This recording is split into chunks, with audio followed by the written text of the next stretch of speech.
ഏവർക്കും ഹൃദയം നിറഞ്ഞ ഒരു നാമത്തിലുള്ള പ്രണാമം. വേദത്തിലെ മഹാവാക്യങ്ങളെക്കുറിച്ച് പറഞ്ഞു.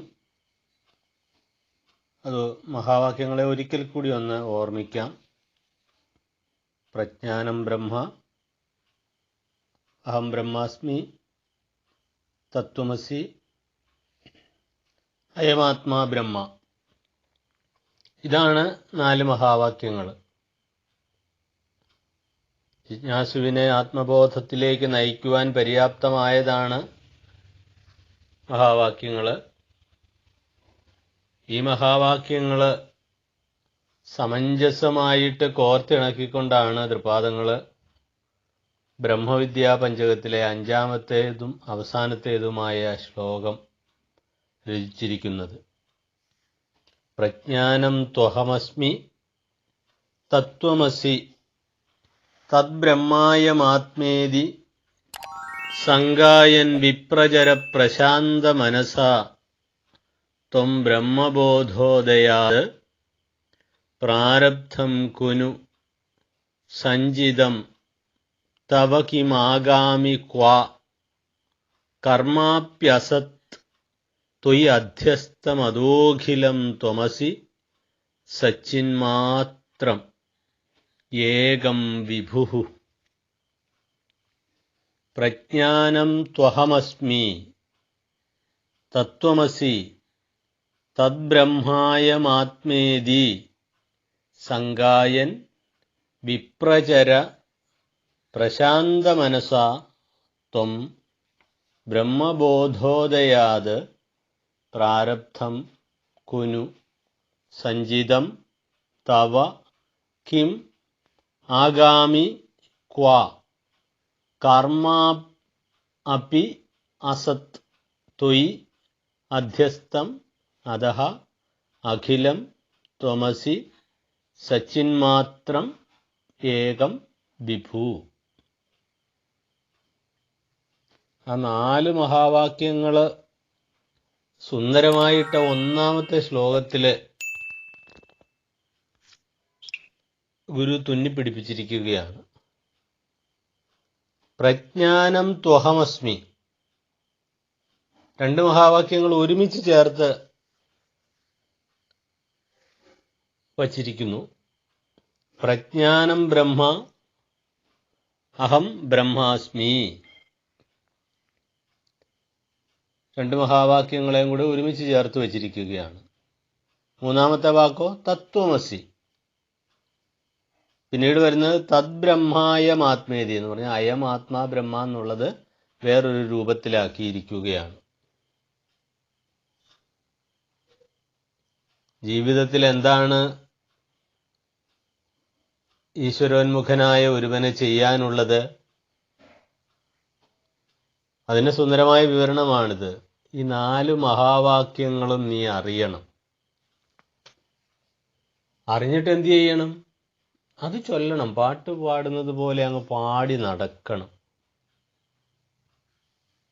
ഗുരുവിന്റെ ഉപദേശമാണ്, ആജ്ഞയാണെന്ന് വേണേൽ പറയാം. ബ്രഹ്മവിദ്യാ പഞ്ചകത്തിലെ സൂക്ഷ്മമായ വശങ്ങളെല്ലാം 4 ശ്ലോകങ്ങളിൽ കൂടി തൃപാദങ്ങൾ നമുക്ക് വിവരിച്ചു തന്നു. വേദാന്ത വിജ്ഞാന വാരാനിധിയായ ഗുരു ആ വേദാന്ത വിജ്ഞാനത്തെ മുഴുവൻ ഒരു പഞ്ചകത്തിലാക്കി വച്ചിരിക്കുകയാണ്. ഇതിൻ്റെ ഗൗരവം നമ്മൾ മനസ്സിലാക്കണം. ഗുരുദേവന്റെ ദർശനത്തിൻ്റെ അപ്രമേയത. ദയവായി ഗുരുവിൻ്റെ ദർശനങ്ങൾ എന്ന് പറയാതിരിക്കണമേ. ഗുരുവിന് ഒന്നിലധികം ദർശനമില്ല.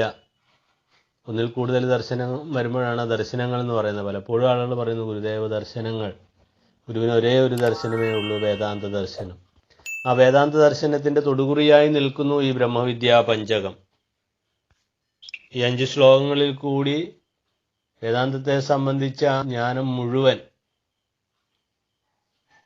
വളരെ സൂക്ഷ്മമായിട്ട് സൂത്രരൂപത്തില് ഒളിപ്പിച്ചു വച്ചിരിക്കുകയാണ് ഈ വേദാന്ത കൃതിയിൽ. ഈ വേദാന്ത തല്ലജമായ ഈ ആഖ്യാനം നമുക്കൊന്ന് പഠിക്കാനുള്ള ഭാഗ്യം കിട്ടുന്നത് തന്നെ ജന്മാന്തര സുഹൃതമായിരിക്കാം, ഈശ്വര കാരുണ്യമായിരിക്കാം. ഈശ്വര അനുഗ്രഹാദേവ പുംസാം അദ്വൈതവാസന എന്ന് പറയാറുണ്ട്. നമുക്കിത്തരം കാര്യങ്ങൾ പഠിക്കണമെങ്കിൽ ഈശ്വരാനുഗ്രഹം വേണം, ഗുരുകാരുണ്യം വേണം. ഈ 5-ാമത്തെ ശ്ലോകമൊക്കെ കേൾക്കാൻ സാധിക്കുക എന്ന് പറയുന്നത് അപാരമായ ഗുരുകാരുണ്യത്തിൻ്റെ, ഈശ്വരാനുഗ്രഹത്തിൻ്റെ ഫലം കൊണ്ടേ ലഭിക്കുകയുള്ളൂ. അല്ലെങ്കിൽ ഒരു ശ്ലോകമൊക്കെ പഠിച്ചു കഴിയുമ്പോൾ ഇത് കൊള്ളത്തില്ല, ഇത് വിരസമാണ്, ഇതെന്താണ്, ഒരു രസവും ഇല്ലാത്ത കുറേ വിഷയങ്ങൾ, കുറേ കാര്യങ്ങളാണല്ലോ എഴുതി വച്ചിരിക്കുന്നത് എന്ന് വിചാരിച്ച് ഇനി ഇത് കേൾക്കണ്ട എന്ന് തന്നെ കരുതും ആളുകൾ. ഈ 5-ാമത്തെ ശ്ലോകം ഒക്കെ കേൾക്കാൻ ഉള്ള ഒരു സഹനശക്തിയുള്ള ആൾക്ക് തീർച്ചയായിട്ടും ഒരു ഗുരുകാരുണ്യത്തിൻ്റെ ഒഴുക്ക് നന്നായിട്ട് സംഭവിക്കുന്നുണ്ട്. അദ്വൈതവാസന ഗുരുകാരുണ്യത്താൽ, ഈശ്വരാനുഗ്രഹത്താൽ കിട്ടിയ വ്യക്തിക്ക് ഈ മഹാവാക്യ ശ്രവണത്താൽ അല്ലെ ബ്രഹ്മവിദ്യാപഞ്ചകത്തിൻ്റെ വേണ്ടതുപോലെയുള്ള മനനം കൊണ്ട് തീർച്ചയായിട്ടും മോക്ഷപദത്തിൻ്റെ കവാടം തുറന്നു കിട്ടും. എത്ര സുന്ദരമായാണ് ഗുരു ഈ 4 ശ്ലോകങ്ങളിൽ കൂടി വേദാന്തത്തിൻ്റെ സൂക്ഷ്മമായ തത്വങ്ങൾ അനായാസമായി എന്ന് പറയാവുന്ന രീതിയിൽ തന്നെ കോറിവെച്ചത്. അതിനെ യഥാതഥമായി മനസ്സിലാക്കാനുള്ള ഒരു ശക്തി ഉണ്ടായിട്ടുണ്ടെങ്കിൽ, ഒരു കഴിവ് വന്നു ചേർന്നിട്ടുണ്ടെങ്കിൽ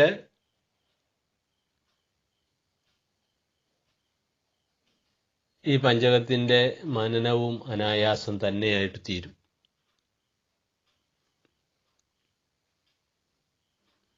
നാല് മഹാവാക്യങ്ങൾ ഒരു വരിയിൽ ഗുരു എങ്ങനെയാണ് അത് ഒരു സമഞ്ജസമായിട്ട് ചേർത്ത് വെച്ചിരിക്കുന്നതിൻ്റെ അതിൻ്റെ ചാരുതയൊന്ന് നോക്കിക്കേ. ഈ 4 മഹാവാക്യങ്ങൾ ഗുരു നമ്മളുടെ ചെവിയിലേക്ക് ഓതിത്തരുകയാണ്. 4 അതിലധികമോ ഋഷിമാര് ഏതൊക്കെയോ കാലത്ത് എവിടെയൊക്കെയോ ഇരുന്ന് മന്ത്രിച്ച് ആ മന്ത്രങ്ങൾ അവരുടെ പിൻഗാമിയായ ഋഷീശ്വരന്മാരുടെ പിൻഗാമിയായിട്ട് വന്ന ഗുരു ഈ വേദാന്ത തത്വജിജ്ഞാസുക്കൾക്ക് വേണ്ടി ഇതാ വീണ്ടും മന്ത്രിക്കുകയാണ്. കുഞ്ഞേ, നീ പ്രജ്ഞാനമാണ്, പ്രജ്ഞാനസ്വരൂപനായ ഈശ്വരനാണു നീ. നമ്മൾ ഓരോരുത്തരുമായ ഈശ്വരതത്വം തന്നെയാണ് അഹം ബ്രഹ്മാസ്മി. എൻ്റെ പഠിതാക്കളോട് ഓരോരുത്തരോടും ഗുരു ഇതാ ചെവിയിൽ ഉപദേശിക്കുന്നു, തത്വമസി, നീ ഈശ്വര ചൈതന്യം തന്നെ. അയമാത്മാ ബ്രഹ്മ, നിന്റെ ഉള്ളില് പ്രവർത്തിച്ചു കൊണ്ടിരിക്കുന്ന ആ ജീവചൈതന്യമുണ്ടല്ലോ, അത് ബ്രഹ്മം തന്നെയാണ്. സ്നേഹത്തോടുകൂടി കാരുണ്യത്തോടുകൂടി ഉപദേശിച്ചു തരികയാ. ഈ മഹാവാക്യം കേൾക്കണമേ, അറിയണമേ, ഉൾക്കൊള്ളണമേ എന്നൊക്കെ ഗുരു കാരുണ്യത്തോടെ പറയുന്നുണ്ട് നമ്മളോട്. അതിൻ്റെ ആ സെൻസ് ഒന്ന് മനസ്സിലാക്കിയാൽ ആ ഗുരുകാരുണ്യം ഇതായി കൃതികളിൽ കൂടി ഇങ്ങനെ ഒഴുകി എൻ്റെ ഹൃദയത്തിലേക്ക് വന്നു ചേരുന്നതായിട്ട് അനുഭവപ്പെടും. ഇതാ ഞാൻ ആത്മസ്വരൂപിയാണെന്നുള്ള തിരിച്ചറിവ് എൻ്റെ ഹൃദയത്തിൽ ഉണ്ടാവുന്നു, എൻ്റെ ബുദ്ധിക്കുണ്ടാവുന്നു, എൻ്റെ പ്രജ്ഞയ്ക്കുണ്ടാവുന്നു. പ്രജ്ഞാനം ബ്രഹ്മ എന്ന് പഠിപ്പിച്ച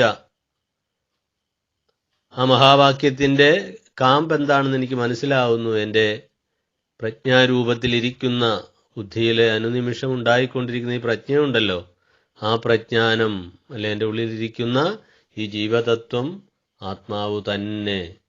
എന്തൊരു നിർവൃതി ഉണ്ടാവേണ്ട അവസരം! ഞാൻ ഈശ്വരനാണെന്നുള്ള ആ സത്യം ഗുരുദേവൻ എന്നോട് ഉപദേശിക്കുകയാണ്. ഞാൻ ഇത്രയും നാളും തിരഞ്ഞു നടന്ന ഈശ്വര തത്വം, ഈശ്വരനെ തേടി ഞാൻ എവിടെയെല്ലാം നടന്നു, അവിടെയും ഇവിടെയും ഒന്നും ഈശ്വരനെ കാണാൻ സാധിച്ചില്ല. പക്ഷേ ആ ഈശ്വരൻ ഇരുന്ന സ്ഥലം എനിക്കറിയാൻ വയ്യാഞ്ഞതുകൊണ്ടാണ് കാണാൻ സാധിക്കാത്തത്. പോലീസും കള്ളനും കളിക്കുമ്പോൾ കള്ളൻ എവിടെയാണെന്ന് മനസ്സിലാക്കിയാൽ പോലീസിന് വളരെ വേഗം കള്ളനെ പിടിക്കാം. കള്ളനിരിക്കുന്ന സ്ഥലം അറിയാൻ വയ്യാതിരുന്നാലോ ആ കള്ളനെ അന്വേഷിച്ച് അങ്ങനെ നടന്നുകൊണ്ടേയിരിക്കും. ഈശ്വരൻ എവിടെയാണെന്ന് വേണ്ടതുപോലെ ആരും എന്നോട് പറഞ്ഞു തന്നില്ല. എനിക്ക് അങ്ങനെ ഈശ്വരനെ കാണണമെന്നുള്ളൊരു വലിയ ആകാംക്ഷ ഉണ്ടായിരുന്നു എന്നും നല്ല നിശ്ചയമില്ല. ഏതായിരുന്നാലും ഈശ്വരാന്വേഷണത്തിന് വേണ്ടി ഞാൻ ഇറങ്ങിത്തിരിച്ചപ്പോൾ ഗുരുവിൽ കൂടി ആ ഈശ്വരനെ എൻ്റെ യഥാർത്ഥ ഭാവത്തെ അറിയണമെന്നുള്ള ത്വരയുണ്ടായപ്പോൾ ഇതാ ഗുരുവചനങ്ങളായി മഹാവാക്യ രൂപത്തിൽ അവയൊക്കെ എൻ്റെ കർണപുടങ്ങളിലേക്ക് ഗുരു അമൃതരൂപമായി ചൊരിഞ്ഞു തരികയാണ്.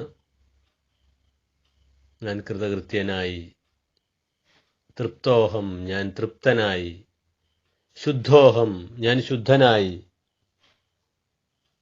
ആത്മാരാമോഹം ഞാൻ ആത്മാരാമനായി.